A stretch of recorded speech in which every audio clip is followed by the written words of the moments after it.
everyone! Welcome back to my YouTube channel, Pinoy Crew TV. Una sa lahat, nagpapasalamat po ako sa lahat na nanood na aking mga videos at saka nag-subscribe. Sana po ay palagi niyo akong panoorin ang aking mga videos. Palagi niyo akong panoorin, char.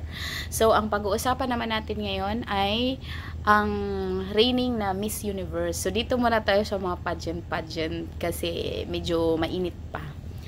So, ayan na nga. Ang Miss Universe natin ngayon sa buong universe ay walang iba kundi si Shanice Palacios. Pero masaya na nanalo siya. On the other hand, malungkot kasi marami ang naapektuhan kasi ang masasabi ko para sa kanya, siya ay isang queen o reyna na walang palasyo. So, bakit ko nasabi yun na reyna na walang palasyo? Kasi hanggang ngayon, simula nung nanalo siya noong kailan ba siya nanalo? Okay, so nanalo pala siya noong November. So mula noong November, kung bibilangin natin ilang buwan na ba, November, December, January, February, March, April, May, June. So 7 months na hindi pa talaga siya nakakauwi sa kanyang home country. So hindi pa siya makapag-settle down, paikot-ikot na siya halos sa buong mundo, sa lahat ng mga countries na pwede niyang mapuntahan. Dito nakapunta na siya ng Pilipinas, dito sa Thailand at sa iba't ibang lugar, pero hindi talaga siya makakapasok sa kanyang bansa. Bakit kaya?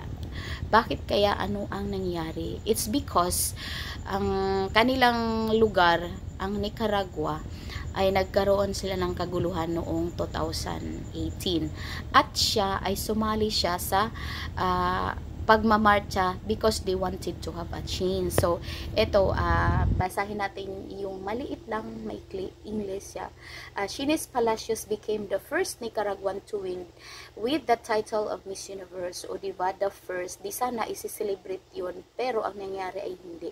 Sa halip na mag-celebrate, sila ay tinarosahan ng government. So ito sabi, that moment of joy for millions of Nicaraguans, 6 million Nicaraguans, including those in South Florida, from overshadowed when Nicaraguan beauty pageant director Karen Ciliberti was not allowed to return to Nicaragua. Her husband and son did, but they were arrested and accused of terrorism. So imagine, ang kanilang trabaho ay about sa mga beauty lang, mga pa-contest, pero sila ay inakusahan ng terorismo kasi nga gusto nila ng pagbabago. So ang lahat ng tao na gusto ng pagbabago ay talagang napagduduhan na isang terorista. Ito, we can only describe the situation as paranoia of the Nicaraguan dictatorship. So inakusahan sila ng terrorism, tapos yung kanilang government ay dictatorship din. So Sid Felix Maradiaga, he is a former Nicaraguan political prisoner.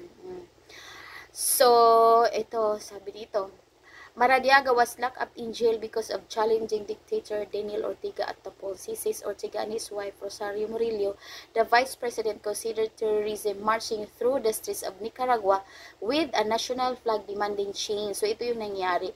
Yet those protests happened 5 years ago. Matagal na. So hindi talaga nakalimutan.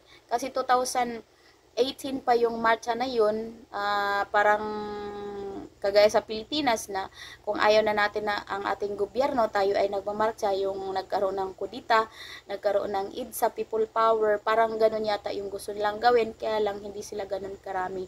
So hindi talaga nakalimutan ng presidente nila na si tawag nito Daniel Ortega pala yung kalang president, at saka ang asawa mismo niya ang vice president. Ako, nakakaluka. Over 15% of Nicaraguan population has been forced into exile and about 300 Nicaraguans have declared stateless. This is a new method of repression, said Mariaga, who along more than 220 political prisoners, their citizens were removed as if they never existed. Nakakaiyak naman. When somebody loses the ability to return to his home country, like the Nicaraguans, they fall into sort of a limbo.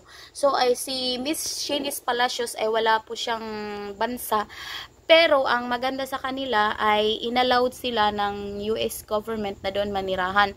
At saka yung kanyang lula, ang kanyang mamagulang ay nandun. So ngayon inaantay nila yung kanyang uncle at saka yung mga pamangkin na makapunta ng US kasi binigyan naman sila ng visa para makapunta doon.